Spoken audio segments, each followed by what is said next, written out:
Beryl était un homme ordinaire qui menait une vie paisible en enseignant l'épée. Cependant, lorsqu'il a accepté son nouveau poste d'instructeur de chevalier, il a révélé sa véritable force, sans savoir que cela allait faire ressurgir tous ses anciens élèves. Tout commence quand Beryl déjeune avec ses parents, qui le taquinent sur sa virginité en pleine crise de la quarantaine et lui disent de choisir ses batailles. C'est alors qu'une jeune femme énergique frappe à sa porte et il est choqué de voir qu'il s'agit d'Alucia, son ancienne élève du dojo. Il l'invite à prendre le thé, mais elle lui offre soudainement un poste d'instructeur spécial des chevaliers. Beryl hésite à accepter, alors Alucia le prévient qu'il pourrait avoir des ennuis s'il se désiste, car cela a déjà été approuvé par les autorités compétentes. En entendant cela, le père de Beryl insiste pour qu'il accepte le poste afin qu'il puisse prendre l'air et profiter de quelques melons juteux et recommande même Alucia comme épouse potentielle. Beryl dit au vieux schnock qu'il offense Alucia, mais en réalité Alucia rougit et murmure qu'elle a toujours voulu jouer avec son épée. N'ayant pas d'autre choix, Beryl accepte de l'accompagner à la capitale et en chemin il voit qu'elle utilise la même épée qu'il lui a donnée il y a des années comme preuve de son diplôme. Cependant, quand il insiste sur le fait qu'il n'a pas les compétences pour ce travail, Alucia révèle qu'il est très connu dans la capitale parce qu'il en a formé tant d'autres. Plus tard, ils arrivent à la capitale et Alucia dit à l'ordre des chevaliers que Beryl est si fort que même elle ne peut le battre. C'est alors qu'une jeune fille court vers lui à toute vitesse, comme Naruto, et il la reconnaît comme une autre ancienne élève nommée Karuni. Elle lui dit avec enthousiasme qu'elle est également devenue chevalier et qu'elle a hâte de recevoir plus d'entraînement de sa part, ce qui rend Beryl fier car elle a travaillé très dur au dojo. Cette nuit-là, il rentre chez lui heureux que 2 de ses élèves aient réussi dans la vie, seulement pour apprendre que Randred, un autre de ses élèves, a emménagé dans le village car il a maintenant une famille. Puisqu'il a arrêté l'aventure, le père de Beryl suggère de laisser Randred gérer le dojo afin que Beryl n'ait pas à revenir tous les jours et puisse se concentrer sur l'entraînement des chevaliers. Bien qu'il n'en soit pas ravi, Beryl accepte car il sait que c'est le plan du vieil homme pour qu'il se trouve une compagne. Le lendemain, il rencontre Alucia et il cherche un endroit où il pourrait loger. Elle dit discrètement qu'elle ne verrait aucun inconvénient à ce qu'il reste chez elle, mais il refuse, ce qui ruine ses plans de jouer avec son épée. Elle suggère ensuite qu'il s'arrête pour manger et essaie de se convaincre qu'elle est à un rendez-vous. Mais c'est alors qu'une rousse aux formes généreuses l'interpelle, l'accusant de traîner avec un sugar daddy. Elle continue de se disputer avec Alucia, mais quand elle regarde Beryl, elle est choquée et lui demande s'il se souvient d'elle. Beryl se rappelle qu'il s'agit de Sherina, une ancienne élève qu'il avait trouvée inconsciente près de la rivière et elle porte maintenant un insigne d'aventurière de haut rang. Sherina s'excuse pour son comportement et lui dit qu'elle a réussi grâce à son entraînement et Beryl est heureux de voir un autre de ses élèves réussir dans la vie. Ensuite, Alucia et Sherina commencent à se disputer pour savoir qui s'entraînera en premier avec Beryl et en soirée, elles travaillent ensemble pour lui trouver un appartement décent. Le lendemain, Alucia l'emmène aux salles d'entraînement pour sa première leçon, mais l'arrogant vice-commandant nommé N-Blitz le défie en duel pour tester sa force. Beryl accepte à contre-cœur de s'entraîner et quand N-Blitz charge rapidement, Beryl se met sur la défensive pour évaluer ses compétences. De temps en temps, il part et le frappe légèrement, mais cela ne fait qu'inciter N-Blitz à redoubler d'efforts. Frustré, N-Blitz décide d'utiliser son mouvement signature spectaculaire, mais Beryl le contre simplement en s'esquivant. C'est le meilleur, tout simplement, laissant tout le monde sous le choc. Une fois le duel terminé, N-Blitz change immédiatement d'attitude et se transforme en son fanboy, l'invitant même à un bon repas en guise d'excuse pour son comportement impoli. De retour dans son village, Randred dit au vieil homme qu'il a parcouru le monde entier mais qu'il n'a jamais vu un meilleur épéiste que Beryl. Quelques jours plus tard, alors que 2 chevaliers s'entraînent comme des débutants, Beryl leur montre comment se battre en maintenant la distance. C'est alors qu'il réalise que tout le monde a arrêté de s'entraîner pour écouter ses conseils, ce qui le fait se sentir valorisé. Plus tard, il réfléchit qu'après avoir battu N-Blitz en duel, tous les chevaliers ont développé un immense respect pour lui. C'est alors que Karuni arrive en courant et lui demande s'il a des projets, et quand il dit qu'il est libre, elle lui propose de lui faire visiter la capitale dans l'espoir qu'il lui montre sa chambre. Après qu'elle soit partie se changer, Beryl réalise qu'il a commencé à aimer sa nouvelle vie dans la capitale. Pendant ce temps, Alucia marche dans le couloir, admettant qu'en devenant la commandante, elle a gaspillé un temps précieux qu'elle aurait pu passer à s'entraîner davantage. Cependant, elle ne pouvait pas non plus laisser Beryl rester là pour toujours, alors elle a dû devenir la commandante. Elle se souvient de la première fois que ses parents l'ont emmenée au dojo, et à l'époque, c'était une fille timide qui a immédiatement apprécié son visage bienveillant. Alors qu'elle commençait à s'entraîner, Beryl corrigeait sa posture et expliquait les choses très attentivement en ce qui concernait les épées. Il lui faisait faire des exercices de parcours pour améliorer son agilité, des tâches lourdes pour qu'elle puisse développer sa force et des coups d'épée de base pour améliorer sa forme. Pendant 2 longues années, elle a fait ces exercices quotidiennement, mais ce n'était jamais ennuyeux car elle apprenait quelque chose de nouveau chaque jour. Avec le temps, elle se sentait plus rapide et plus forte grâce à cela, et cela se traduisait même dans la façon dont elle maniait son épée. Mais le meilleur de tout étaient les éloges qu'elle recevait de Beryl après une journée réussie. Puis un jour, après que Beryl eut fini avec Randred, il demanda à Lucia de s'entraîner avec lui en tête-à-tête pour la toute première fois. Alors qu'ils se tenaient face à face, Alucia ne savait pas quoi faire car Beryl n'avait aucune faiblesse dans sa posture.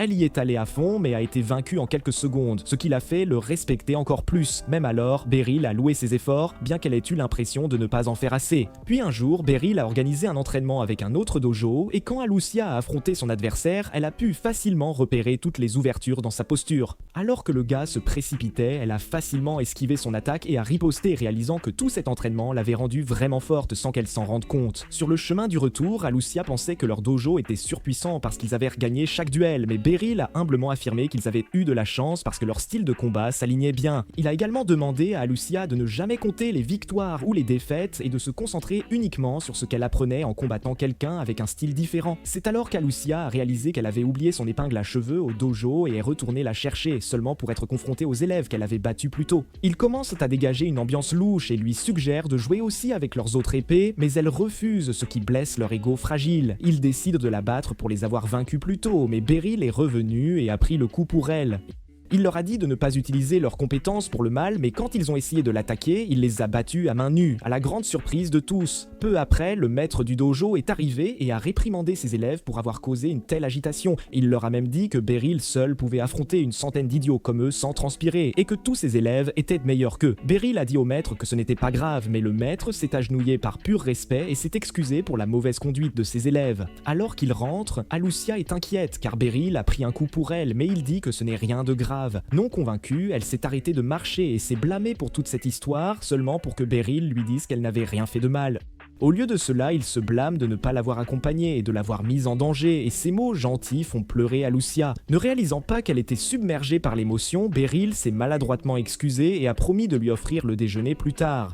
Puis quelques mois plus tard, Alucia s'est retrouvée face à Beryl et cette fois, elle a réussi à parer son attaque à sa grande surprise. En conséquence, il lui a donné l'épée noire qui symbolisait sa graduation du dojo. Et même si elle ne voulait pas partir, elle a respecté ses souhaits. Pour prouver que Beryl était le meilleur, elle a passé les examens d'entrée pour rejoindre l'ordre chevaleresque et comme prévu, elle était bien en avance sur tout le monde. Elle a facilement réussi avec le score le plus élevé et a admis que cela n'aurait jamais été possible sans Beryl. Peu après, elle est devenue la commandante des chevaliers. Et c'est alors qu'elle a décidé qu'elle sortirait Beryl de ce dojo afin qu'il puisse étendre ses connaissances encore plus loin. Elle comprend qu'elle l'a peut-être forcé à faire quelque chose qu'il ne voulait pas, mais elle voulait être celle qui lui offrirait une scène digne de ses compétences. Actuellement, elle apprend de N-Blitz que Karuni fait visiter la capitale au maître et elle est un peu triste car elle voulait être celle qui le ferait. Pendant ce temps, Beryl est au marché avec Karuni quand une femme gothique imposante le voit et s'approche pour le saluer. Quand Beryl ne la reconnaît pas, elle fait semblant de pleurer, mais même cela ne lui rafraîchit pas la mémoire. Elle pointe alors l'épée qu'elle porte, et il se souvient enfin qu'il s'agit de Face, une ancienne élève qui a terminé tout l'entraînement dans son dojo. Il se souvient aussi que FaZe et Karuni se sont entraînés ensemble pendant 2 ans et Karuni lui dit que Face est devenue la star du corps magique. Face dit alors qu'elle est venue ici pour acheter des accessoires magiques et choisit une bague qui lui permet de créer du feu. Cependant, Face est si douée qu'elle n'a même pas besoin des bagues et Beryl est choqué car il n'a jamais vu de magie auparavant. Il est un peu triste que Face soit devenue magicienne au lieu d'épéiste, mais même alors, il est heureux pour elle. C'est alors qu'il remarque un cambrioleur s'enfuyant avec le sac d'une femme et Face sort immédiatement son épée, l'enchantant de magie. Elle immobilise ensuite le cambrioleur avec des cordes magiques et Karuni court rapidement pour appréhender le gars. Beryl est impressionné par leur travail d'équipe et Face lui dit qu'elle utilise ses compétences à l'épée pour soutenir sa magie, lui faisant réaliser qu'elle n'a pas gaspillé tout cet entraînement. Le lendemain, il part en promenade matinale quand il rencontre une petite teigne d'1,20 m avec un tempérament de volcan. Elle se présente fièrement comme Lucy, la commandante du cours de magie. Beryl pense que c'est une jeune idiote qui joue un rôle et lui dit d'aller voir sa maman. Alors Lucy, frustrée, crée une grosse boule de flamme pour prouver son point. Elle l'invite ensuite à se promener et dit qu'elle est amie avec Face, qui lui a dit que son maître était en ville. Elle le guide ensuite vers une arène ouverte, disant qu'elle s'est entraînée jour et nuit et qu'elle veut tester ses compétences. Avant que Beryl ne puisse répondre, elle l'attaque rapidement avec des boules de feu et il les esquive de justesse. Il réalise alors qu'elle ne plaisante pas et sort son épée pour la combattre. Lucy est amusée de le voir, désireux de la combattre, mais Beryl dit qu'il doit juste se protéger. Lucy demande si elle n'est pas assez forte pour qu'il passe à l'offensive et Beryl répond qu'il était le plus faible des deux. Lucy crée alors une grosse boule de feu et l'envoie vers lui, mais Beryl s'écarte du chemin. Elle le submerge ensuite d'attaques rapides avant de changer sa magie en glace et de lui lancer des cubes de glace géants. Beryl les tranche en deux avec son épée puis se précipite sur elle, pensant qu'il doit l'assommer avec le plat de son épée.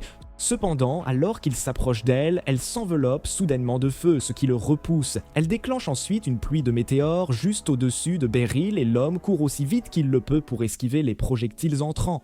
Le voyant en difficulté, Lucy lui demande s'il a déjà été avec une magicienne et il répond qu'il n'a jamais été qu'avec sa main droite. Elle laisse ensuite tomber une boule de glace géante sur lui et il la dévie vers elle. Il s'élance ensuite pour la prendre par surprise, mais Lucy invoque la foudre de Thor pour le repousser. Elle dit ensuite qu'elle est déçue et qu'elle va finir ce combat avec sa compétence spéciale. C'est alors que Beryl sent une aura mortelle émaner d'elle et elle est si forte qu'elle déforme l'espace autour d'elle. Alors qu'il se prépare à l'impact, Lucy change soudainement d'avis et dit qu'elle ne gaspillera pas un mouvement aussi puissant sur quelqu'un d'aussi faible. Après l'avoir taquiné, elle admet qu'il a survécu bien plus longtemps qu'elle ne s'y attendait et qu'il serait devenu de la chair à pâté si l'une de ses attaques avait touché. Alors que la tension retombe, Lucy remarque qu'il est plutôt gentil, mais quand il lui dit poliment qu'elle est une vraie plaie, elle éclate de rire. Elle l'invite ensuite à l'académie de magie et lui propose de se faire pardonner. Et Beryl dit oui dans l'espoir d'obtenir un petit plaisir. Oups, calme-toi Jamal. Le lendemain, après l'entraînement, il rencontre Face qui dit être venu déposer des potions magiques. Beryl dit n'avoir jamais utilisé que des potions à base de plantes. Alors Face lui donne une des potions en guise d'excuse pour ce qui s'est passé entre lui et Lucy. Beryl demande ensuite à Face comment Lucy est devenue commandante si jeune, et Face révèle qu'elle est vieille comme le monde et utilise la magie pour paraître autoritaire. Il accepte ensuite la potion et admet qu'il a eu peur pour sa vie, parce que Lucy n'arrêtait pas de lui lancer des sorts de feu et de glace. Faye révèle que Lucy est un cas spécial dans le monde des mages, car les sorciers ordinaires ne peuvent pas lancer des sorts aussi rapidement. C'est alors qu'Alucia vient chercher Beryl. Alors Face décide de partir avec les potions. Plus tard, Alucia emmène Beryl voir Sherina qui lui demande son aide pour entraîner de nouveaux aventuriers. Elle produit même un document officiel de la guilde expliquant qu'il doit préparer les nouveaux aventuriers à se débrouiller en cas d'urgence. Beryl se souvient de sa propre jeunesse où il voulait devenir aventurier et était entré dans une grotte pour piller des monstres. Mais la seule chose avec laquelle il est revenu était un visage que seule une mère pourrait aimer. Il s'inquiète des dangers d'être un aventurier, mais Sherina l'assure que c'est une promenade de santé pour quelqu'un comme lui.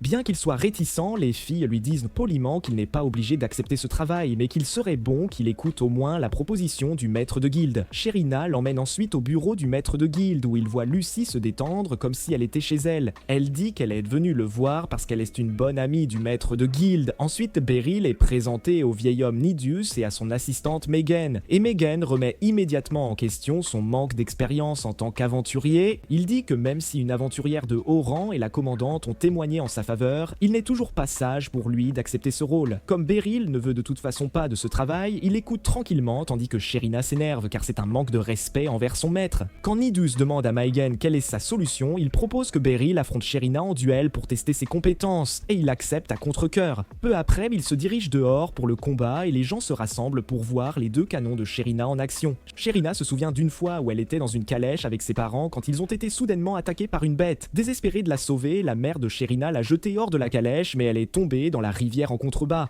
Quand elle a repris connaissance, elle a vu Beryl devant elle et s'est évanouie dans ses bras. Beryl l'a immédiatement ramenée chez lui et l'a soignée, mais quand il lui a demandé où étaient ses parents, elle a commencé à trembler. Il a réalisé qu'elle devait les avoir perdus, alors il a parlé à ses parents et ils ont tous accepté de la laisser rester ici. Pendant quelques jours, elle est restée distante de tout le monde jusqu'à ce qu'un jour, elle voit Beryl s'entraîner dehors. Il l'a remarqué en train de regarder et lui a suggéré d'essayer aussi car cela l'aiderait à se distraire l'esprit. Pour la première fois depuis l'incident, elle s'est sentie heureuse et a travaillé dur pendant des mois pour devenir bonne.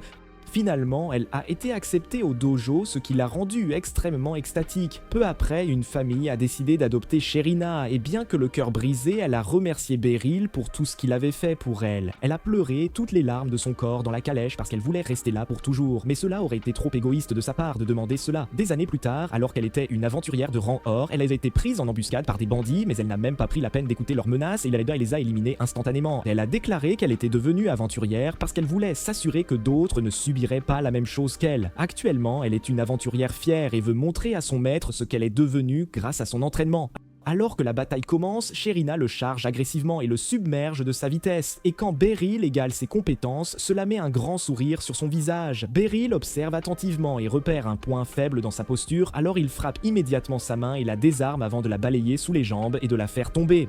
Malgré sa défaite, elle est ravie d'avoir partagé la scène avec Beryl et le remercie pour cette opportunité. Beryl dit que s'il n'avait pas trouvé un point faible, il n'aurait pas tenu 10 secondes avec elle et il ne parle pas de la bataille.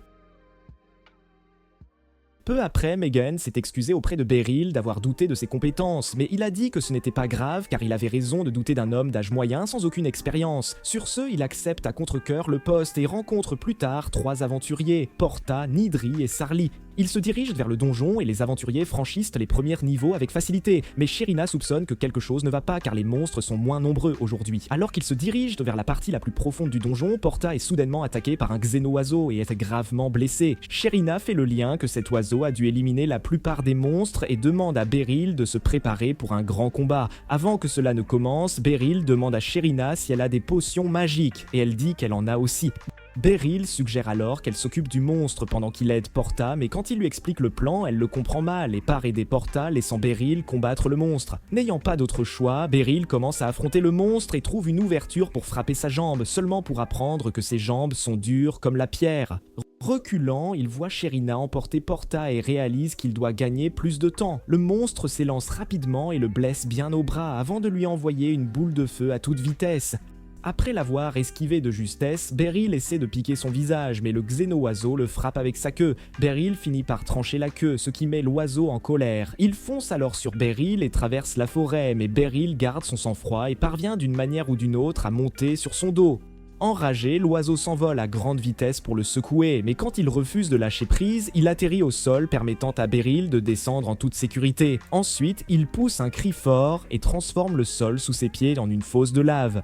Alors que la lave s'écoule dans la grotte, les aventuriers se retrouvent dans une situation particulière, tandis que Beryl se tient au sommet d'un rocher pour l'éviter. Il décide alors de s'amuser et attaque l'oiseau à travers des roches en fusion, réussissant même à le poignarder à l'œil. C'est alors que Sherina revient et plonge droit sur l'oiseau, le frappant avec ses 2 épées et mettant fin à la bataille en un instant. Elle remarque ensuite que l'épée de Beryl est toujours coincée dans son œil et s'en excuse.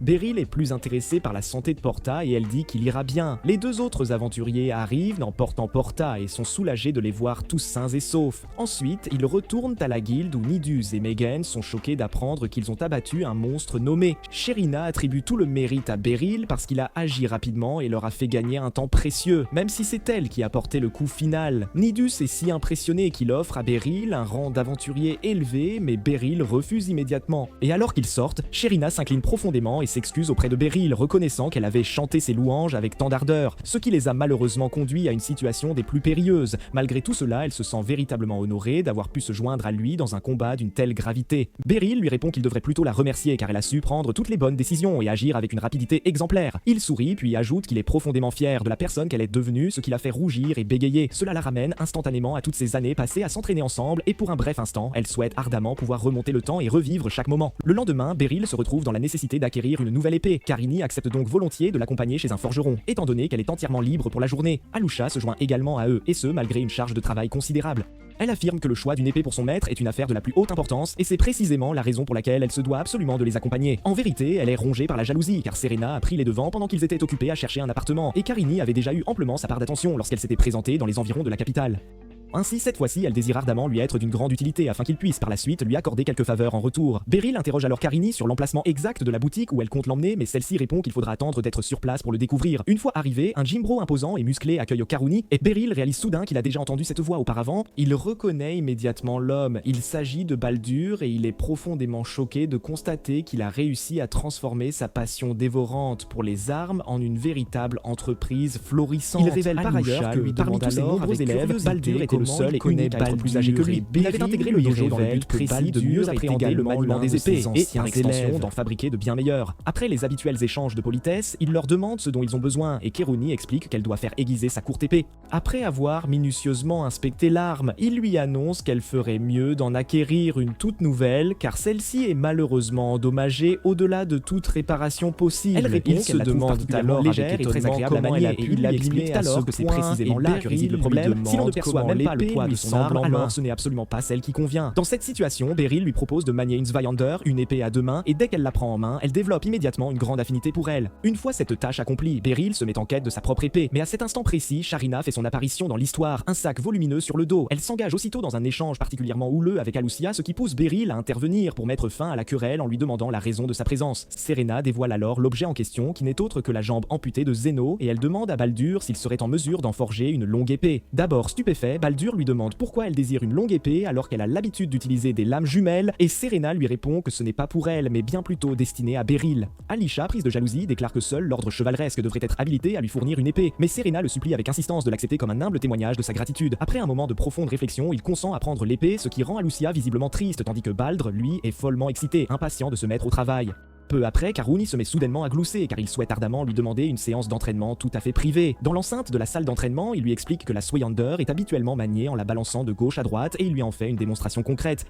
Il lui indique également la partie inférieure de la lame, laquelle est volontairement émoussée afin que le manieur puisse la saisir plus aisément pour des balancements facilités. Lorsqu'elle tente de manier l'épée, elle ressent une nette perte d'équilibre. Beryl lui conseille alors d'utiliser ses hanches avec plus de force plutôt que de se fier uniquement à ses bras. Suivant scrupuleusement ses conseils, elle prend immédiatement le coup de main avec une aisance surprenante et la voir dans cet état lui remémore avec nostalgie l'époque où il l'entraînait assidûment au dojo. La nuit venue, il se rend à la taverne. La jeune fille provoque une gigantesque explosion enflammée et s'en sert habilement comme couverture pour s'échapper, ce qui lui fait réaliser avec surprise qu'elle est en réalité une mage. La jeune fille retourne ensuite dans une modeste maison où plusieurs hommes sont occupés à jouer aux cartes et apportant le fruit de ses larcins du jour. Ils se plaignent amèrement qu'elle ne rapporte pas suffisamment, mais leur chef les rassure en leur disant que tout va bien car il ne la laissera absolument pas partir tant qu'elle n'aura pas entièrement réglé ses dettes. Plus tard, alors que Kuruni s'exerce assidûment avec sa toute nouvelle épée, Henblitz défie Beryl pour un nouveau duel. Et bien qu'il se soit considérablement amélioré depuis leur toute première confrontation, il finit malheureusement par perdre à nouveau. Après cette bataille, leur attention se porte désormais sur Kuruni et Henblitz fait remarquer qu'il est tout à fait bénéfique pour elle de devenir plus forte car le temps leur est compté. Lorsque Beryl lui demande la raison de cette urgence, il lui révèle qu'un groupe de voleurs, connu sous le nom de la Main Sombre du Crépuscule, opère secrètement et activement dans l'ombre de la capitale. La Main Sombre, tôt ou tard, il est donc impératif qu'ils deviennent suffisamment forts avant que ce moment crucial n'arrive. Henblitz lui demande également de ne pas se soucier outre mesure des criminels, car sa mission se limite uniquement à les former, et Beryl est grandement soulagé, n'ayant jamais eu à poursuivre de criminels auparavant.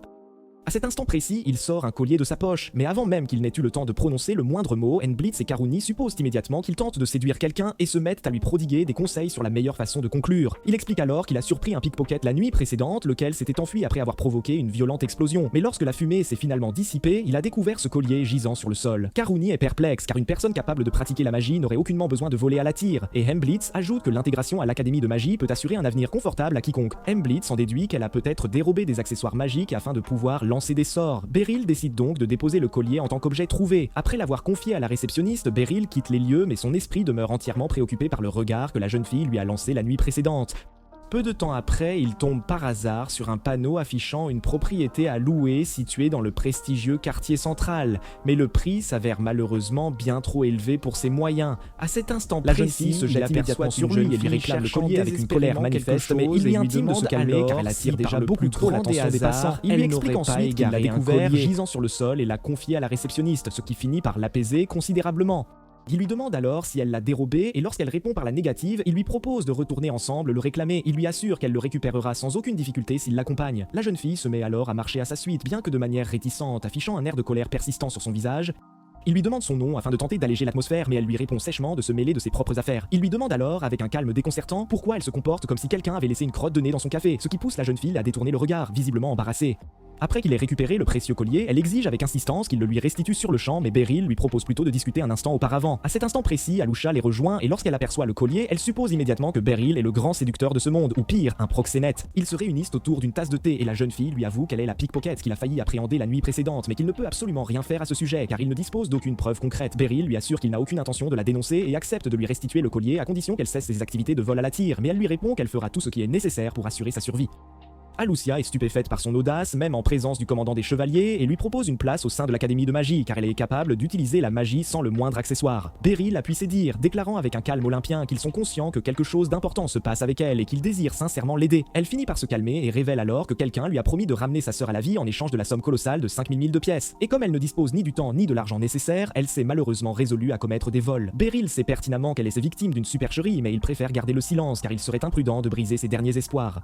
Alors qu'Alucia s'excuse poliment et quitte la pièce, Beryl propose à la jeune fille de prendre quelques collations, mais celle-ci refuse catégoriquement et exige avec insistance qu'on lui rende son collier. À cet instant précis, son ventre se met à gargouiller bruyamment, ce qui pousse Beryl à quitter la pièce pour revenir aussitôt avec un simple morceau de pain. Une fois qu'elle a terminé de manger, il lui demande à nouveau son nom avec une grande politesse et elle se présente alors comme étant Mewi. Il lui tend ensuite le collier et elle retrouve le sourire dès l'instant où elle le tient entre ses mains. Elle décide alors de s'en aller, mais Alucia fait entrer Lucy dans la pièce, laquelle commence immédiatement à examiner attentivement la jeune fille. Lucy se présente comme la commandante du corps magique, mais lorsque Mewi l'interpelle familièrement par Cap, elle fait une démonstration impressionnante de sa magie du feu pour réchauffer son thé. Par la suite, elle invite Mewi à rejoindre la cour magique, mais Mewi refuse avec une colère manifeste, affirmant avec véhémence qu'elle n'a absolument pas le temps pour de telles futilités. Lorsque Lucy apprend qu'elle tente désespérément de ressusciter sa sœur, elle lui explique que ce n'est absolument pas comme dans Fortnite avec ses vannes de redémarrage. Mewi insiste avec ferveur sur le fait qu'elle a bel et bien vu sa sœur revenir à la vie pendant un bref instant, mais Lucy maintient fermement que la magie de résurrection n'existe tout simplement pas dans ce monde. Cependant, par pure bonté d'âme, elle promet à Mewi que si cet homme s'avère dire la vérité, elle paiera personnellement les 5000 000 de pièces pour que cela puisse se réaliser. Lucy lui demande alors de révéler le nom de cet individu, et Mewi murmure discrètement le nom de Twilight. En entendant cette révélation, Lucy annonce immédiatement à Lucia qu'elle part sur le champ, mais comme les autres de Lucy attirent beaucoup trop l'attention, elle demande à Beryl de l'accompagner. Peu de temps après, Mewi les conduit jusqu'à la cachette des Dark Hands, et Lucy fait irruption par la porte d'entrée, tel un boss de fin de jeu avec une détermination implacable. Elle traverse ensuite les rangs des gardes pour aller à la rencontre de Twilight, confiant les gardes les plus faibles à la vigilance de Beryl. Au sous-sol, Lucy se retrouve enfin face à face avec Twilight et celui-ci lui fait la démonstration de ses deux accessoires magiques, l'un pour la magie de glace et de feu et le second pour la gravité qu'il a habilement utilisé pour duper Mewi. Après avoir pleinement confirmé ses mensonges, elle l'assomme en un instant tandis que Beryl de son côté tabasse les gardes à plate couture, n'utilisant qu'une simple épée en bois. Peu de temps après, Lucy les rejoint et contraint Twilight à avouer qu'il n'existe absolument aucune magie de résurrection, ce qui brise profondément le cœur de Mewi. Après le départ de Lucy, Mewi se rend au sous-sol et constate avec effroi que le corps de sa sœur a malheureusement disparu. Elle finit par accepter sa perte, mais elle est profondément bouleversée que des individus aient pu abuser de sa confiance. Beryl l'assure que toutes les personnes ne sont pas mauvaises et qu'il connaît des gens fiables qui prendront soin d'elle, ce qui permet à Mewi de commencer à s'ouvrir à lui et à lui faire confiance. Cette nuit-là, Lucy revient avec son escouade pour procéder à l'arrestation de tous les membres de la Main Sombre et emmène même Mewi avec elle au sein du corps magique. Mais en cours de route, un homme mystérieux utilise un puissant sortilège magique pour transformer Twilight en une véritable bombe à retardement. Plus tard, ce même homme rejoint un évêque à l'intérieur d'une église et tous deux se préparent à accomplir un miracle sur les nombreux corps sans vie qui l'ont accumulé depuis un certain temps déjà. Le lendemain, après la séance d'entraînement, Alucia demande à Beryl de s'entretenir avec elle en privé et lui annonce que Twilight est décédée durant son transport. Le chauffeur a expliqué qu'il s'était mis à émettre une lueur intense jusqu'à ce que son corps explose littéralement et l'affaire fait actuellement l'objet d'une enquête approfondie. Beryl se remémore La préoccupation majeure réside dans la disparition des corps, mais aucun des hommes de Twilight ne semble en avoir la moindre connaissance. En compagnie de Karuni afin de récupérer sa toute nouvelle arme, et elle est particulièrement excitée à l'idée de le voir l'essayer au combat. Beryl propose de retourner à la salle d'entraînement pour tester cette nouvelle arme, mais en chemin, il croise Lucy qui désire s'entretenir avec lui. Lucy l'emmène alors à son somptueux manoir où ils font la connaissance d'un vieil homme nommé Ebrois, un prêtre originaire du pays voisin. Lorsque Beryl s'interroge sur la raison de sa présence, Lucy lui explique que tous les accessoires que Twilight portait provenaient en réalité du pays d'Ebrois. Ebrois révèle alors que Twilight était secrètement financé par un évêque du nom de Revios, lequel souhaitait qu'il collecte des corps sans vie. Lucy est convaincue que Twilight utilisait un accessoire de télécommande pour le maintenir silencieux et Beryl s'interroge sur le lien qu'un évêque pourrait bien avoir avec des corps sans vie. Le vieil homme explique alors qu'il tente d'accomplir le miracle de Sphinx, qui n'est autre que la résurrection des morts. Ebrois, le vieil homme, est d'avis que ce miracle n'est qu'une simple légende, mais il ne peut absolument pas l'affirmer devant ses propres fidèles. Rivios se sert de leur foi comme d'un véritable bouclier pour mener ses recherches sur les corps sans vie, et il n'est pas aisé de l'arrêter. Il révèle également que Rivios se trouve actuellement sur le territoire national, et Lucy ajoute qu'ils doivent absolument l'arrêter sans tarder, car une fois qu'il aura quitté le pays, la situation leur échappera complètement. Le vieil homme demande à Beryl son aide pour appréhender l'évêque, et Lucy explique que le corps magique ne peut pas intervenir en raison de délicates questions politiques. Étant donné que Beryl n'entretient aucun lien avec quelque corporation que ce soit, il est en mesure d'agir en tant qu'agent libre et de les aider à mettre un terme définitif au programme de Reviosa. Malgré une hésitation initiale, Beryl réalise que cette mission lui offrira l'opportunité de récupérer le corps de la sœur de Mewi, et qu'en lui offrant une sépulture digne, cela lui permettra de faire son deuil et d'avancer sereinement. En raison de cette motivation profonde, Beryl accepte finalement d'entreprendre cette mission et en le raccompagnant, Lucy lui promet de le rémunérer très généreusement. À la porte d'entrée, elle lui demande avec une certaine méfiance pourquoi il désormais l'apparence d'une personne tout à fait ordinaire et elle est très jolie. Elle ne parvient absolument pas à comprendre pourquoi il se montre si gentil envers elle et commence alors à piquer une véritable crise de colère avec acharnement car un avenir des plus radieux s'offre à elle et si jamais elle ressent le désir de le remercier, elle pourra toujours lui offrir un traversée et il l'assure donc qu'elle est parfaitement en sécurité et capricieuse car elle n'est tout simplement pas habituée à une telle gentillesse. Cette nuit-là, un nouveau convoi de corps arrive à l'église de Sphine et Beryl observe la scène depuis une certaine distance, prêt à procéder à l'arrestation de l'évêque. Cependant, il tombe nez à nez avec Spur, l'homme qui a mis un terme aux agissements de Twilight, et Spur ordonne à ses gardes de s'emparer de Beryl. Les gardes accomplissent alors un étrange miracle qui décuple leur vitesse et leur force, plaçant ainsi Beryl dans une situation des plus critiques, entre la vie et la mort. N'ayant absolument aucune autre option, il se met à attaquer les gardes et réalise alors que Baldur a fait un travail absolument fantastique en forgeant sa nouvelle épée. Les gardes tentent alors de l'attaquer simultanément des quatre côtés, mais Fils et Kuruni font soudainement leur apparition pour lui prêter main forte. Ils leur demandent la raison de leur présence et ils lui expliquent qu'ils passaient simplement par là et ont remarqué une certaine agitation. Grâce à leur arrivée opportune, les gardes sont aisément vaincus, mais lorsque de nouveaux renforts apparaissent, ils intiment à Beryl de poursuivre sa route sans eux. Beryl pénètre alors dans l'église où Ravios est en train d'accomplir le miracle, et Spur s'avance pour le défendre avec détermination. À cet instant précis, les morts se réveillent subitement, et Beryl aperçoit celle qui ressemble étrangement à Mewi, confirmant ainsi qu'il s'agit bien de sa sœur. Il remarque également que les défunts se sont transformés en zombies dénués de toute conscience, et il n'a d'autre choix que de les éliminer tous sans exception. Après les avoir tous vaincus, il ne lui reste plus que la sœur de Mewi, et il la serre dans ses bras, lui présentant ses excuses les plus sincères avant de devoir l'éliminer elle aussi. Son corps s'incinère alors dans ses bras, ne lui laissant que son collier et des larmes amères aux yeux. Avant même qu'il ne puisse assimiler pleinement toute cette tragédie, Spur utilise une puissante magie pour décupler sa vitesse et se met à l'attaquer avec férocité. Il est d'une telle force qu'il parvient même à porter un coup significatif à Beryl. Lorsque Beryl riposte, Spur se poignarde délibérément le bras avec une dague, ce qui le rend si incroyablement puissant que Beryl ne peut même plus parer la moindre attaque. Bien qu'il ait été entaillé à plusieurs reprises, il conserve son sang-froid et parvient d'une manière ou d'une autre à déceler une ouverture, ce qui lui permet de frapper violemment la poitrine de Spur. Haletant de douleur et peinant à respirer, Spur continue de se battre avec acharnement, mais il commence à perdre progressivement le contrôle de son propre corps, comme si une entité maléfique le possédait. Beryl lui intime d'arrêter immédiatement, sous peine de mourir, mais Spur continue de se surpasser jusqu'à ce que son corps finisse par céder complètement et il s'effondre mort aux pieds de Beryl. Lorsque Beryl sort de l'église, il constate que Karuni et Fils sont déjà appréhendés Reveios.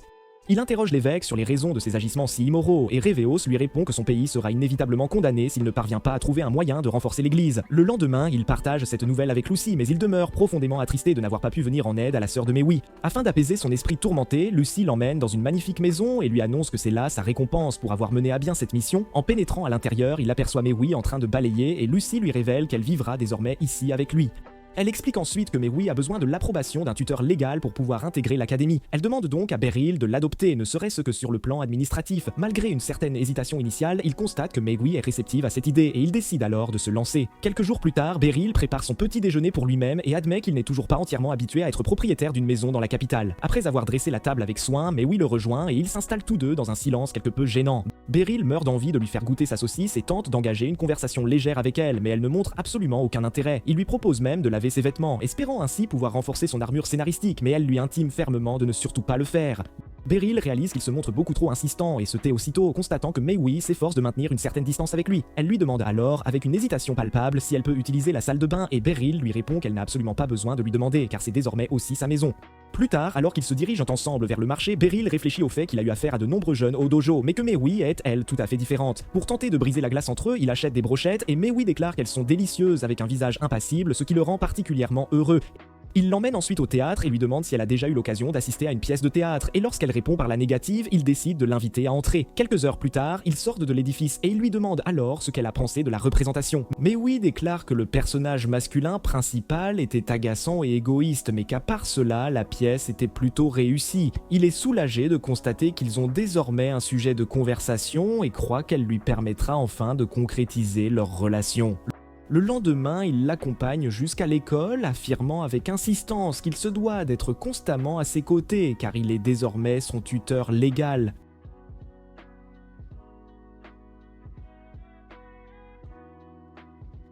Une fois arrivé devant l'académie, Beryl est stupéfait par la taille absolument colossale de l'édifice. Il observe également des étudiants lancer des sorts avec une désinvolture déconcertante, ce qui le fascine. Elle leur demande comment ils ont eu connaissance de cette école et Beryl répond que Lucy la leur a chaudement recommandé de leur précisant qu'elle en est également la directrice. Il remarque par ailleurs que les élèves sont ici d'une politesse exemplaire, ce qui le pousse à se demander si Maui parviendra à s'intégrer parmi ces intellos.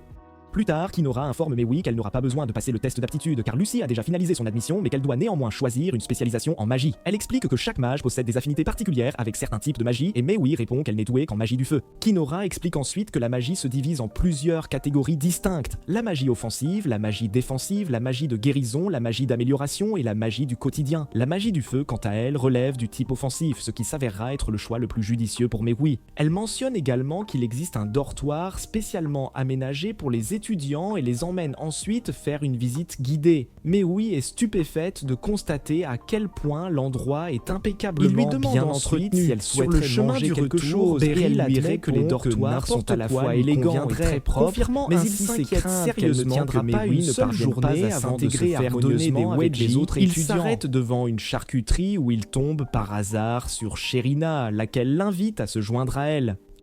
Alors qu'ils partagent une table, il la remercie chaleureusement pour la nouvelle épée avant de la présenter officiellement à Maui. Sherina se montre désinvolte au début, mais elle s'étouffe avec sa boisson lorsqu'elle apprend qu'ils vivent désormais ensemble. Une fois leurs plats arrivés, Sherina mentionne qu'une délégation spéciale en provenance du pays voisin est attendue prochainement, ce qui la rend particulièrement occupée à chasser les monstres afin de garantir leur arrivée en toute sécurité. Il en parle à Lucia qui panique complètement en apprenant que Beryl vit avec une autre fille, mais se calme aussitôt en réalisant qu'il est son père adoptif et non son sugar daddy. À ce moment précis, Karuni arrive et déclare que vivre au dortoir sera la meilleure option car cela éliminera tout temps de trajet et elle bénéficiera de repas gratuits. Il craint qu'elle ne s'intègre pas bien avec les autres élèves, mais Blitz apparaît et souligne que cela permettra à Mui de sortir de sa zone de confort habituelle. Alusha suggère également que Mui vive au dortoir, mais c'est principalement parce qu'elle est jalouse d'une autre fille qui vit avec son maître bien-aimé. Ce soir-là, il rend visite à Lucy qui recommande également de laisser Maui rester au dortoir. Lorsque Face lui apporte un rapport, Lucy se souvient qu'elle aussi a vécu dans les dortoirs et affirme que ce sera une excellente chose pour Maui car Face deviendra bientôt une enseignante ici. Après avoir écouté l'avis de chacun, Beryl ressent toujours un conflit intérieur et quitte brusquement la pièce, ce qui fait réaliser à Lucy qu'il est vraiment très inquiet pour Maui. Après mûre réflexion, il rentre chez lui et Maui lui confie qu'elle entend des bruits étranges provenant du tiroir. Il écoute attentivement et réalise que le bruit provient du mur. Alors, il déplace le tiroir et aperçoit un trou de souris. Lorsque 3 petites souris s'en échappent précipitamment, il ouvre toutes les portes et fenêtres, puis saisit un balai pour les chasser de la maison. Maui dit que ce n'est pas grave du tout, car elle voyait une souris chaque jour quand elle vivait dans les bidonvilles, mais il lui assure qu'il ne la laissera pas retourner vivre de cette manière. Il court ensuite dans toute la maison et réussit à en jeter 2 dehors avant de s'occuper de la dernière. Il la trouve à l'intérieur de la baignoire et tente de l'attraper, mais le rat se déplace beaucoup trop vite pour lui. Juste avant qu'elle ne s'échappe, Maui utilise sa magie de feu pour l'effrayer, permettant ainsi à Beryl de l'attraper à la toute dernière seconde. Après avoir jeté la souris dehors, il place une boule répulsive devant le trou pour s'assurer qu'elle ne revienne pas, puis se dirige vers la cuisine pour préparer le dîner. Peu après, Maui le rejoint et propose son aide et Beryl réalise qu'elle lui manquera car il s'habituait à sa présence constante. Cette nuit-là, elle dit qu'elle apprendra à cuisiner très bientôt, mais Beryl lui répond qu'elle n'en a pas besoin car le dortoir fournit de la nourriture gratuite. Cependant, Maui affirme qu'elle ne va pas au dortoir et qu'elle préfère vivre ici car personne ne la gâtera comme lui. Elle ne veut pas être un fardeau pour lui, alors elle souhaite qu'il lui enseigne quelques petites choses afin qu'elle puisse se rendre utile. Elle plaisante aussi en disant qu'il aura besoin de son aide pour attraper les souris si elles reviennent, et quand Beryl sourit, elle le taquine en le traitant de pervers. Le lendemain, Alusha s'approche de Beryl et lui dit qu'elle a quelque chose d'important à discuter avec lui, quelque chose qui façonnera son avenir, ce qui capte soudainement son attention. Cependant, quand elle lui dit que c'est à propos de l'achat de nouveaux vêtements, il réalise qu'elle est une véritable idiote. Elle mentionne plus tard la délégation du pays voisin qui viendra bientôt en visite. Quand il lui dit que Serena le lui a déjà dit, elle devient jalouse car elle voulait être la première à le lui annoncer. Elle ajoute ensuite que l'ordre des chevaliers sera chargé de protéger les invités spéciaux. Elle veut donc faire partie de l'équipe de sécurité et aussi rencontrer les familles royales des deux pays. Blitz et Kuruni sont tous deux très excités, car cela donnera à Beryl une chance de se faire quelques petites gâteries royales sur son pôle Nord. Beryl est réticent, mais elle lui rappelle que sa position d'instructeur spécial a été approuvée par le roi, il doit donc être présent. Après qu'il ait accepté avec hésitation, Blitz et Kuruni l'assurent que c'est une tradition annuelle et qu'ils veilleront à ce que tout se passe bien. Alisha dit ensuite qu'il doit arrêter de s'habiller comme un sans-abri new-yorkais s'il veut rencontrer la famille royale, et il comprend enfin ce qu'elle voulait dire plus tôt. Blitz et Keroni ajoutent que si l'uniforme normal convient pour des nuits ordinaires comme les leurs, Beryl, lui, a besoin de quelque chose de plus approprié. Beryl accepte de se procurer une nouvelle tenue plus tard, mais Alusha le coupe court rapidement et lui dit qu'elle l'accompagnera. Après son départ, Karuni remarque à quel point Alucia était très directe avec Beryl et cela la fait se demander si elle ne voudrait pas goûter sa saucisse. Plus tard, il rentre chez lui et trouve une boîte de robes ainsi qu'une lettre de remerciement d'Ibrouille pour son aide dans la résolution du problème de Rivios. Quand il regarde la robe, il réalise qu'elle est pour Moui, mais elle dit qu'elle n'aime pas les tenues trop féminines. Plus tard, alors qu'ils dînent ensemble, il lui dit qu'il gardera bientôt les invités spéciaux au travail et qu'il a besoin de vêtements formels pour l'occasion. Il mentionne ses projets d'aller faire du shopping avec Alusha et demande à Miwi si elle veut se joindre à eux, mais elle refuse catégoriquement. Le lendemain, il rencontre Alusha vêtue d'une jolie robe et lui dit qu'elle est très belle, ce qui rend immédiatement sa petite chatte humide. Pendant qu'il avance, Karuni et Blitz commencent à les suivre pour voir si quelque chose se passe entre eux deux. Peu après, ils entrent dans le magasin et Beryl est submergé par toutes les robes de haute qualité exposées. Alusha choisit un manteau à froufrou pour lui, mais Beryl hésite sachant qu'il serait banni à jamais de Pound Town s'il était vu portant cette tenue si excentrique. Il refuse d'essayer celui qu'Alusha a choisi et repère plutôt un simple manteau marron qu'il pense lui conviendra mieux. Alusha demande aux commerçants de le leur garder, puis suggère qu'ils regardent un peu plus autour d'eux pour voir d'autres options. Avant cela, cependant, Beryl suggère qu'ils aillent manger quelque chose et elle accepte avec joie. Elle l'emmène au restaurant de Gordon Ramsay où un repas élégant leur est servi et Alisha se console en se disant qu'elle est en rendez-vous galant avec lui. Englitz et Karuni observent discrètement et remarquent qu'ils n'ont jamais vu Alisha aussi joyeuse et guillerette auparavant. Après avoir mangé, ils rentrent chez eux et Beryl s'excuse de l'avoir fait passer par tant de magasins alors qu'il n'aimait que celui qu'ils avaient choisi au premier magasin. Cependant, elle se souvient du moment où il avait promis de déjeuner avec elle et est juste heureuse qu'il ait réussi à le faire après toutes ces années. Après qu'ils se soient séparés, Alucia le regarde simplement partir, alors Blitz s'approche d'elle et lui dit qu'il l'espionnait. Alucia dit que c'est bien car elle n'essayait de rien cacher, alors il lui demande ce qu'elle ressent pour Beryl. Après un bref silence, elle lui dit qu'elle veut rendre Beryl heureux avant de s'éloigner, avec une certaine détermination. Le lendemain, Karuni s'excuse auprès de Blitz d'avoir fui, mais il lui dit que ce n'est pas grave. Et il n'a pas dit à Alucia qu'elle la traquait aussi. Elle lui dit ensuite qu'elle aura besoin de la salle d'entraînement pour elle seule car elle veut défier Beryl en duel et cela l'aidera davantage à obtenir la reconnaissance qu'il mérite avant de rencontrer la famille royale. Andélise demande si c'est la seule raison pour laquelle il le défie en duel. Alors Alisha révèle enfin que s'il gagne contre Beryl, elle lui dira ce qu'elle ressent. Peu après, Beryl entre dans la salle d'entraînement et elle l'approche avec un défi qu'il accepte sans hésitation. Ils se retrouvent tous les deux face à face sous le regard de tous et Beryl sait que ce sera un combat difficile. Alusha lui dit alors qu'on l'appelle Alusha l'éclair sur le champ de bataille avant de se téléporter près de son visage et de le frapper violemment. Beryl esquive à peine son attaque et elle admet que cette seule attaque a mis fin à la plupart de ses batailles contre ses adversaires précédents. Elle l'attaque ensuite 3 fois avant de reculer et Beryl les bloque avec une grande agilité, bien qu'il sache qu'il ne pourra pas la suivre si cela se prolonge. Ainsi, il tente de passer à l'offensive, mais Alucia le repousse avec ses propres attaques, réussissant même à lui porter quelques coups, avec une force surprenante. Il jure alors qu'il ne perdra pas contre elle aujourd'hui car il sait qu'elle utilisera cette défaite pour devenir encore plus forte, ce qui est quelque chose qu'il souhaite pour elle. Juste à ce moment-là, Alusha le désarme presque et lui fait même perdre l'équilibre. Et dans cette petite pause, elle lui dit qu'elle avait l'intention de lui montrer ses compétences depuis qu'elle a quitté son dojo. Blitz et Kuruni regardent sous le choc, admettant tous deux qu'il semble qu'Alusha pourrait bien gagner le match.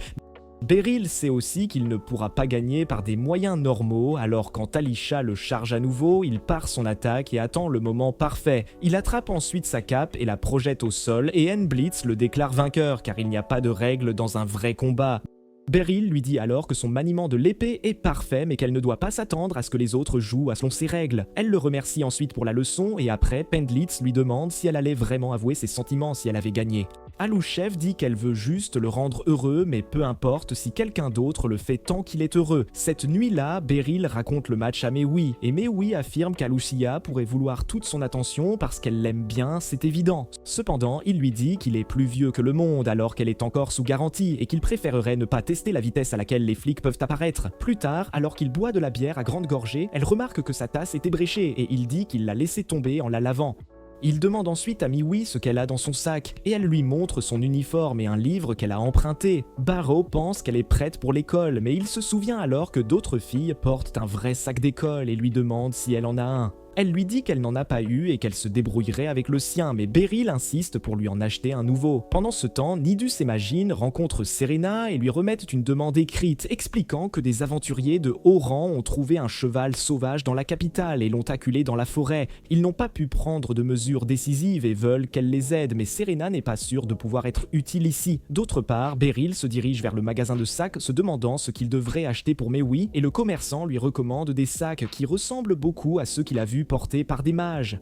Il en choisit un et décide de l'acheter, seulement pour apprendre que le sac à lui seul vaut plus que toute son existence. Beryl se fiche sur place et se demande quoi faire ensuite, mais quand il ne peut pas prendre de décision, il sort et commence à se demander comment il est devenu père sans jamais avoir couché. Il est également tiraillé entre économiser de l'argent et vouloir rendre Miwa heureuse seulement pour être distrait lorsqu'il rencontre Sherina. Il lui demande pourquoi elle a l'air si inquiète et elle dit qu'elle vient de prendre une mission délicate qu'elle ne sait pas comment aborder. Elle lui demande de l'aider à résoudre son problème et quand Beryl n'est pas sûre, elle le pousse à l'accompagner. Ensemble, ils se rendent à la forêt et en chemin, elle lui dit que le cheval doit être capturé sans aucune blessure car c'est une pièce d'exposition pour la famille royale. Une fois arrivés dans la forêt, les aventuriers leur disent qu'ils ont tendu des pièges partout, mais le cheval continue de les éviter. En entrant, Sherina lui dit qu'il cherche un cheval blanc avec une crinière argentée et que le travail est si délicat que la guilde a dû faire appel aux experts pour cela. Alors qu'il inspecte attentivement la zone, ils finissent par trouver les empreintes du cheval, mais comme il évite délibérément tous les pièges, il décide de trouver une source et de l'attraper pendant qu'il boit de l'eau. En chemin, Sherina lui demande ce que c'est de vivre avec Mewi et il dit qu'il n'y est toujours pas habitué. Elle lui rappelle qu'il s'est aussi occupé d'elle il y a 20 ans, mais il dit que c'était différent parce qu'il n'était pas son tuteur légal et qu'il avait l'aide de ses parents. Ils atteignent finalement la source où Sherina dit à Burine qu'elle tirera une flèche par derrière. Et une fois que le cheval courra vers l'avant, c'est à ce moment-là qu'il le retiendra. Il craint que la flèche ne blesse le cheval, mais Sherina a recouvert la pointe d'un tissu et ne l'utilisera que pour effrayer le cheval. Sur ce, ils tendent une embuscade et le cheval arrive à la source peu après. Sherina rampe lentement vers son dos et tire une flèche, le faisant courir vers Beryl. Le cheval saute par-dessus lui au début, alors Beryl essaie de le poursuivre et de le contrôler en montant sur son dos. Quand cela échoue, Sherina utilise son lasso, mais le cheval l'esquive intelligemment et s'enfuit. Ils le poursuivent à nouveau, mais cette fois, le cheval saute sur une petite falaise pour les éviter avec une agilité surprenante. Quand la falaise commence à glisser, Beryl saute après le cheval et cela les laisse tous les deux bloqués au-dessus de la rivière. Il réussit à calmer le cheval, mais maintenant il est confronté au problème de savoir comment trouver la terre ferme et éviter la rivière qui coule. Il utilise ensuite son épée pour trancher l'arbre et faire un pont, mais quand son pied glisse dessus, le cheval le sauve de la chute. Ils atteignent l'autre côté où Sherina arrive en courant, tout essoufflée, expliquant qu'elle a fait le tour de la rivière pour arriver ici. Elle est soulagée de le voir sain et sauf et aussi qu'il ait réussi à apprivoiser le cheval. Ensuite, ils retournent à la guilde où Nidus le remercie pour son aide et Sherina lui remet un sac de pièces comme paiement pour ses services. Après cela, Sherina mentionne soudainement qu'elle était jalouse quand il a emménagé pour la première fois avec Nui, mais qu'elle a fini par aimer cette fille. Elle lui dit aussi qu'une surprise l'attend à la maison et il pense qu'il va avoir une gâterie qui lui arrachera l'âme. Il s'enfuit immédiatement comme un vrai puceau. Il achète ensuite le sac avec l'argent qu'il a gagné et rentre chez lui où il demande à Miui de l'essayer. Elle l'aime immédiatement et le remercie chaleureusement pour ce beau cadeau. Et quand il lui demande où elle était toute la journée, elle dit qu'elle est sortie pour lui acheter une nouvelle tasse parce qu'il avait ébréché l'autre. Elle lui dit qu'elle est allée voir Serena pour chercher un travail et après l'avoir terminé, elle a utilisé l'argent pour lui acheter une tasse en céramique. Elle a entendu dire que la bière avait meilleur goût dans une tasse en céramique, alors Beryl en boit immédiatement une à grande gorgée et se met à pleurer parce qu'elle a effectivement meilleur goût. Le lendemain, après avoir déposé Mui à l'arrêt de la calèche, il se dirige vers la salle d'entraînement où Karuni remarque qu'il a l'air particulièrement heureux aujourd'hui. Avant qu'il ne puisse répondre, Alucia apparaît et lui dit que la délégation de l'église de Sphinx est arrivée et elle veut qu'il se joigne à elle pour les accueillir. Beryl se souvient comment il a détruit les plans de l'évêque Rivio plus tôt, et il était également affilié à l'église de Sphinx, alors il accepte de l'accompagner dans l'espoir de les surprendre en train de concocter un nouveau plan diabolique. Plus tard, il finit par rencontrer une autre de ses élèves nommée Rose, et la voir met immédiatement Alucia en colère. Alors que Beryl se souvient de son temps au dojo, Rose commence à se blottir contre lui et l'appelle son maître bien-aimé, ce qui rend la situation assez gênante. Alors qu'ils sont assis ensemble, Rose révèle qu'elle est la vice-commandante de l'ordre sacré, ce qui impressionne Beryl. Et Lucia demande ensuite au maître Gatoga ce qui est arrivé à leur précédent vice-commandant, mais il répond que c'est une longue histoire, pleine de rebondissements. Enlitz demande pourquoi ils sont venus ici, et Gatoga explique que c'est parce qu'il veut que Rose se familiarise avec la capitale. Ils disent qu'ils resteront quelques jours, alors Alucia décide de leur assigner un chevalier comme guide touristique personnel. Rose dit alors qu'elle adorerait que Beryl leur fasse visiter les lieux, et pendant qu'il rit nerveusement, Alucia lui lance un regard de côté des plus explosifs. Le lendemain, après l'entraînement, il rencontre Rose devant l'académie, et elle suggère qu'il sorte pour qu'il puisse se rattraper. Alors qu'il l'accompagne à contre-cœur, elle lui dit qu'elle a rejoint l'ordre sacré dès qu'elle a quitté le dojo parce qu'il lui avait dit de bien utiliser ses compétences. En réalité, le commandant Gotaga l'a forcée à se joindre alors qu'elle voulait juste voyager le monde et se prostituer comme ta mère. Elle ajoute que s'entraîner au dojo sous sa tutelle a été le meilleur moment de sa vie. Et même si elle est la vice-commandante, elle ne fait que remplir les rôles. Alors qu'il continue à travers la ville animée, Rose dit qu'elle veut presque déménager ici de façon permanente. Elle lui demande ensuite s'il la laisserait vivre avec lui si elle déménageait ici, mais Beryl lui dit que ce ne sera pas possible. Ensuite, ils se séparent et Beryl se dirige vers le magasin de vêtements pour acheter la robe qu'il avait réservée l'autre jour. Il décide de les porter sur le chemin du retour et quand il rentre chez lui, Miwi le regarde mais ne dit rien. Il devient nerveux et demande si la robe n'est pas à son goût, mais elle dit simplement qu'il est passable sans plus de détails. Il se change ensuite avant le dîner et Miwi marmonne doucement qu'il est le plus beau dans ses vêtements habituels. Alors qu'il commence à manger, il remarque que Miwi s'est beaucoup amélioré en cuisine et il commence ensuite à parler d'autre chose. Miwi mentionne que l'école est trop grande pour elle et que les livres sont trop épais à porter et le voir agir si normalement le rend heureux. Elle mentionne également qu'elle a du mal à lire certains livres parce qu'elle n'est pas familière avec les lettres, alors elle lui demande timidement s'il peut lui apprendre à lire. Peu après, le grand jour arrive enfin et Alucia informe tout l'ordre de la nuit de leur devoir qui consiste à assurer la sécurité des familles royales aux côtés de l'ordre sacré. Beryl est clairement nerveux à l'idée de gérer une si grande responsabilité, mais il affirme qu'il affrontera tout ce qui arrivera comme s'il était une sorte de Spike Spiegel à petit budget. Peu après, la princesse Salacia arrive en ville et ils s'inclinent tous pour la saluer. Salacia est ravie de voir enfin Beryl car Alucia lui a déjà tant parlé de lui. Juste à ce moment-là, le prince voisin Glenn apparaît également pour saluer la princesse et commence immédiatement à la draguer, faisant se demander à Beryl s'il ne casse pas des lits en secret. Après qu'il soit monté dans la calèche, on dit à Beryl de monter dans une autre pour servir d'appât et Rose marche à côté de sa calèche pour lui tenir compagnie. Peu après, la calèche s'arrête et Beryl apprend que Salacia a repéré un magnifique accessoire pour cheveux qu'elle a vu dans un magasin ici.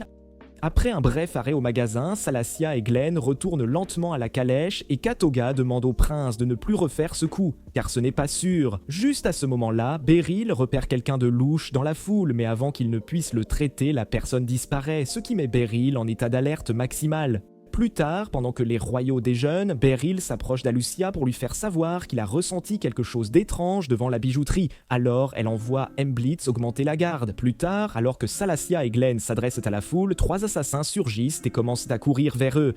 Pendant que les autres gardes les poursuivent, Beryl remarque que ceux-ci ne sont que des leurs, tandis que les vrais assassins descendent des cordes. Alycia demande immédiatement aux gardes d'emmener les royaux à l'intérieur, et peu après, les assassins couvrent toute la zone de fumigène. Vero remarque une fois de plus que les lames sont empoisonnées, et cela mène à un combat épique entre lui et l'un des assassins, alors qu'il fait de son mieux pour ne pas être touché du tout. Après avoir abattu son adversaire, Blitz se retrouve dans une situation étrange, où son adversaire continue de se cacher derrière la fumée et de tourner en rond autour de lui.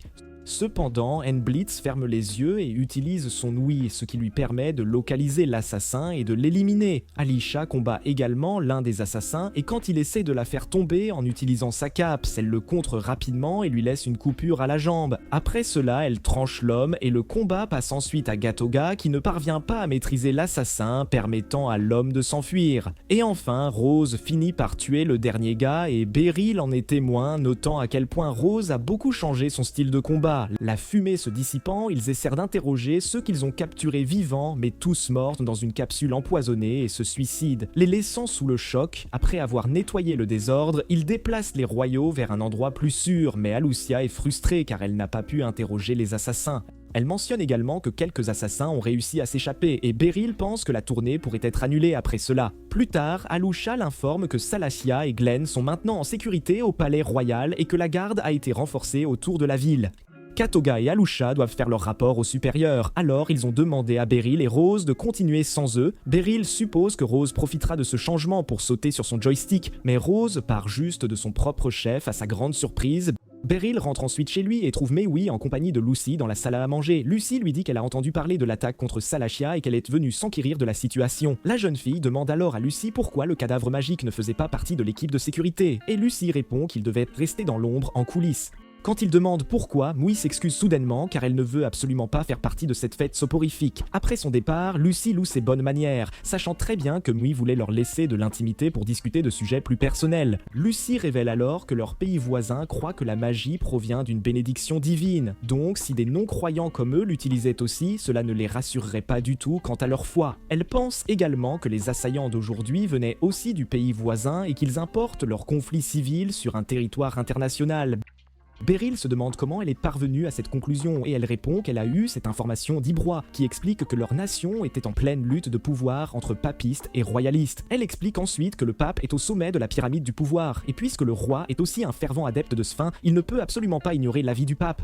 Cependant, le pape lui-même est nommé par le parlement que le roi constitue, et l'attaque contre la royauté est la preuve que les papistes veulent être la seule autorité dans le pays. Veralt dit que la royauté peut simplement remplacer Glenn par un autre prince. Alors Lucy révèle que leur second prince est déjà une marionnette de l'église, et s'il devenait roi, les papistes auraient tout le pouvoir. Plus tard, Alucia rencontre Rose à l'académie, qui lui demande comment les choses se passent pour elle. Alucia dit qu'ils ont renforcé la sécurité, mais les supérieurs pourraient bien annuler la tournée. Rose interroge ensuite Alucia sur le district agricole, qui est l'itinéraire qu'ils couvriront demain si la tournée se poursuit. Mais Alucia refuse de partager le moindre détail et l'exhorte à parler à Katoga. Cependant, Rose estime qu'il est essentiel pour elle de bien connaître la zone afin d'être plus proactive. Alors, elle convainc Rose de la rejoindre dans une grotte. Une fois qu'elles ont terminé avec les détails spécifiques, Alucia souhaite partir, mais Rose insiste pour qu'elle reste afin qu'elle puisse parler de Beryl. Alors qu'Alucia se rassoit, Rose mentionne qu'elle voyageait il y a 6 ans lorsqu'elle a rencontré Beryl dans un petit village et a décidé d'y rester un certain temps. Elle demande ensuite à Alucia de raconter son histoire, comment elle a rencontré Beryl, et Alucia rougit immédiatement en disant que c'était il y a très longtemps. Rose demande avec enthousiasme comment Beryl était quand il avait encore du jus dans ses noix de coco, et Alucia lui dit qu'il la louait toujours, même pour les plus petites réalisations. En l'observant attentivement, elle a réussi à imiter sa technique, alors il lui a dit qu'il était temps pour elle d'obtenir son diplôme. Elle a pleuré au moment de dire au revoir, mais elle est partie parce qu'elle avait beaucoup trop de respect pour lui. La voir rougir fait réaliser à Rose qu'Alucia aime vraiment Beryl et elles conviennent toutes les deux qu'il n'a pas beaucoup changé au fil des ans. Pendant qu'elle parle, Rose aperçoit un idiot perdu dans la rue et Rose apprend qu'il a été séparé de sa mère il y a seulement quelques minutes. Rose gère ensuite l'idiot avec expertise et lui demande à quoi ressemblait sa mère, ce qui impressionne Alicia, mais au lieu de chercher discrètement, elle se met à crier le nom de la mère du garçon, à la grande gêne d'Alicia. Pendant ce temps, Beryl dit à Lucy qu'il a déjà combattu un papiste auparavant, et tout comme aujourd'hui, il s'est ôté la vie quand il était sûr de sa défaite. Cependant, Lucy est certaine qu'il y aura d'autres attaques, car les papistes n'abandonneront pas après un seul échec. Beryl pense que tout ira bien si la tournée est annulée, mais Lucy sait que ce ne sera pas si simple. Juste à ce moment-là, Mio revient avec un sac de course, et Lucy décide de poursuivre cette discussion une autre fois. D'autre part, Alucia et Rose ont aidé le garçon à retrouver sa mère, et Rose dit qu'elle est douée avec les jeunes car ses parents faisaient souvent des dons aux orphelins. Le lendemain, Alicia annonce que la tournée va se poursuivre, ce qui est un choc pour Beryl. Il demande à Alicia de s'expliquer et elle dit que Glenn lui-même a insisté et a même obtenu l'approbation des deux pays. Alors qu'il monte dans la calèche, Beryl réalise que si Glenn avait annulé la tournée, cela aurait ruiné ses chances de devenir le prochain roi. Alors que la tournée se poursuit, Gatoga arrête soudainement Beryl et lui dit que l'auteur de l'attaque est son ancien vice-commandant, Inès. Mais Beryl le savait déjà d'après sa réaction d'hier. La calèche traverse ensuite les champs de blé, escortée par les meilleurs chevaliers. Glenn demande d'arrêter la calèche pour que Soleship puisse voir les champs de près et demande à Gatoga de protéger la princesse à tout prix. Alors qu'il s'avance dans les champs comme prévu initialement, Beryl examine la zone et conclut qu'il n'y a aucun endroit où l'ennemi pourrait se cacher. Juste à ce moment-là, une flèche passe en sifflant près du visage de Glenn et tout le monde l'entoure rapidement de tous les côtés pour le protéger. Il s'avère que les assassins se cachaient dans les cultures avec des arcs, ce qui force la garde à dévier les flèches à l'aide de leurs épées. Alors que d'autres s'approchent avec des épées, Véral verrouille enfin l'aileron et les affronte de front, les abattant pour la toute première fois. Bien qu'il ait abattu des dizaines d'entre eux à lui seul, il se retrouve toujours submergé. Alors il envoie Gatoga pour éliminer les archers. Une fois l'attaque terminée, Varel dit à Alusha d'emmener la royauté loin d'ici le plus vite possible pendant qu'il reste en arrière pour réduire le nombre d'assaillants. En réalité, il sait que Rose travaille secrètement avec l'ennemi, alors il la rencontre dans la forêt pour qu'ils puissent avoir un duel équitable. Elle lui demande comment il le savait et il répond que cela a commencé quand il l'a vu éliminer ses propres alliés alors qu'elle aurait pu être facilement retenue. Elle était également absente lors de l'attaque qui vient de se produire, alors il se demandait pourquoi elle avait laissé passer les assassins. Il lui demande si elle est contre l'ascension de Glenn au trône, mais Rose dit qu'elle est fatiguée de voir sa nation se battre pour le pouvoir et qu'elle veut la purger complètement. Beryl dit qu'il est un vieux paysan qui ne connaît rien à la politique, mais il ne peut toujours pas tourner le dos à son ancien élève qui s'est égaré sur le mauvais chemin. Il dit qu'il lui a appris à protéger les gens avec l'épée et elle soutient qu'elle fait cela pour protéger les gens aussi. Elle lui rappelle qu'il est aussi un peuple vivant pour arriver ici, mais il dit que mettre fin aux assassins qui tentent de tuer le prince n'est pas la même chose. Elle dit qu'elle essaie d'unifier le pays pour que les jeunes ne meurent pas de froid et de faim. Du moins, c'est ce que le pape a dit. Beryl dit que les jeunes ne voudraient pas qu'elle verse du sang, mais Rose en a assez de bavarder et suggère qu'il règle ça à l'épée. Pendant ce temps, Enblitz, Alusha et Kuruni continuent de combattre les assassins et juste au moment où ils prennent le dessus, les assassins utilisent soudainement une magie de renforcement physique pour inverser la tendance. Avec Alisha qui les motive, ils rassemblent leurs forces et parviennent à égaliser le terrain de jeu. Ils se demandent si Beryl peut s'en sortir seul, mais Alisha suggère de se concentrer sur la ligne de front.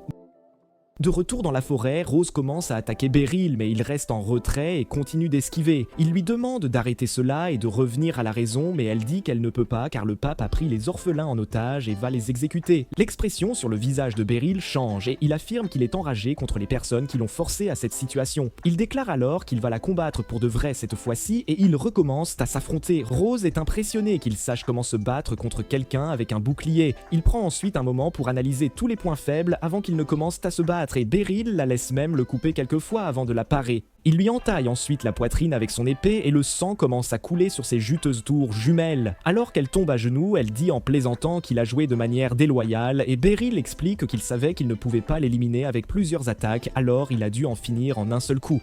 Elle admet alors qu'elle aurait perdu même s'il avait joué loyalement parce qu'il est beaucoup trop fort, et Beryl dit qu'elle s'est tellement améliorée depuis qu'elle a quitté le dojo. Elle souhaite ensuite mourir de ses mains, mais il dit qu'elle doit vivre et expier ses péchés. Il dit aussi qu'il a échoué à lui enseigner quelques leçons importantes, et juste à ce moment-là, Itogu arrive en courant. Ignorant que Rose s'est rangée du côté des papistes, il intervient immédiatement pour soigner sa blessure, et Beryl lui dit qu'Aluship a emmené Glenn et Salacia. Il demande ensuite comment Rose a été blessée, et Beryl admet que c'est lui qui l'a blessée. Il explique également que le Pape l'a forcé à se ranger de son côté en gardant les orphelins en otage, et que tous ses partisans sont prêts à mourir pour la cause. Kitoga comprend d'où elle vient et décide d'opter pour la fausse histoire selon laquelle Rose a été blessée par l'un des assassins. De plus, sa couverture n'est pas grillée, ce qui leur fera gagner du temps pour secourir les orphelins. Beryl demande pourquoi il va si loin pour Rose et il répond qu'elle est pratiquement une sœur pour lui. Quand on lui demande de quel côté il est, Godoga dit qu'il est neutre, mais maintenant il penche plutôt du côté du prince. Rose dit que la famille royale est également maléfique car ils ont condamné Rivios sur de fausses accusations et Katoga explique que Rivios était accusé d'interpréter les écritures pour son propre bénéfice. C'est alors que Beryl révèle que Rivios était impliqué dans le commerce de cadavres pour effectuer des résurrections, et Rose réalise enfin qu'on lui a menti pendant tout ce temps.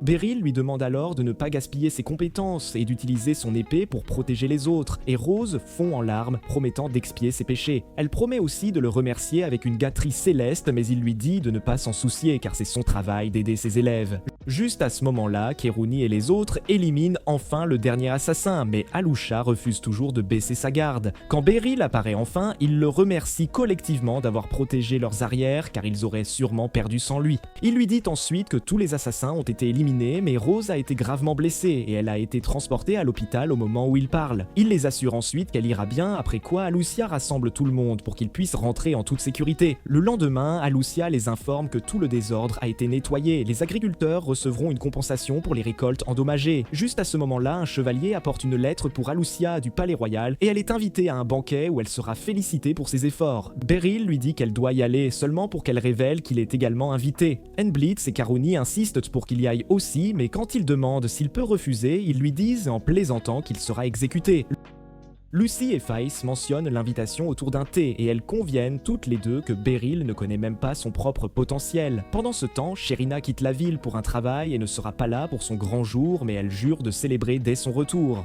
Peu après, Beryl se rend au banquet, mais il est extrêmement nerveux, contrairement à Alucia. Juste à ce moment-là, le roi Gladio entre dans la salle avec Salatia et elle le remercie personnellement de les avoir invités. Cependant, Gladio dit que c'est lui qui devrait les remercier car ils ont protégé sa fille 2 fois d'être assassinée. Un serveur apporte du poisson et du vin à Beryl et bien qu'il soit plutôt amateur de bière, il y goûte pour la première fois et en tombe immédiatement amoureux. Salatia dit ensuite à son père que Beryl était un véritable dur à cuire hier et a vaincu des vagues d'assassins comme un boss final. En entendant cela, le roi révèle que Salacia va bientôt épouser le prince Glenn. Mais puisque ce pays connaît une lutte de pouvoir, il a créé une garde royale spéciale pour sa fille. Il offre à Beryl un poste de garde personnel de Salacia et Beryl se fige en réfléchissant à la manière de refuser. Alisha parle en son nom, disant que les compétences de Beryl sont cruciales pour développer un ordre de chevalerie d'élite. Le roi réalise et appelle Beryl un maître épéiste et convient qu'il devrait rester ici. Et Beryl remarque qu'Alisha a les larmes aux yeux parce que le roi lui-même a qualifié son professeur de maître épéiste. Cette nuit-là, Beryl reçoit une jolie assiette en verre en cadeau pour ses contributions, mais il décide de ne pas l'utiliser. Il savoure ensuite une soupe chaude avec Moui et ils discutent tous les deux à quel point leurs vies ont changé depuis qu'ils se sont rencontrés. Grâce à leurs expériences partagées, ils se rapprochent et terminent la nuit sur un bon fou rire. Alisha avouera-t-elle un jour ses sentiments à Beryl ou mourra-t-il vierge comme vous? Dites-le nous dans les commentaires. Laissez un like si vous avez apprécié et abonnez-vous pour plus de superbes résumés.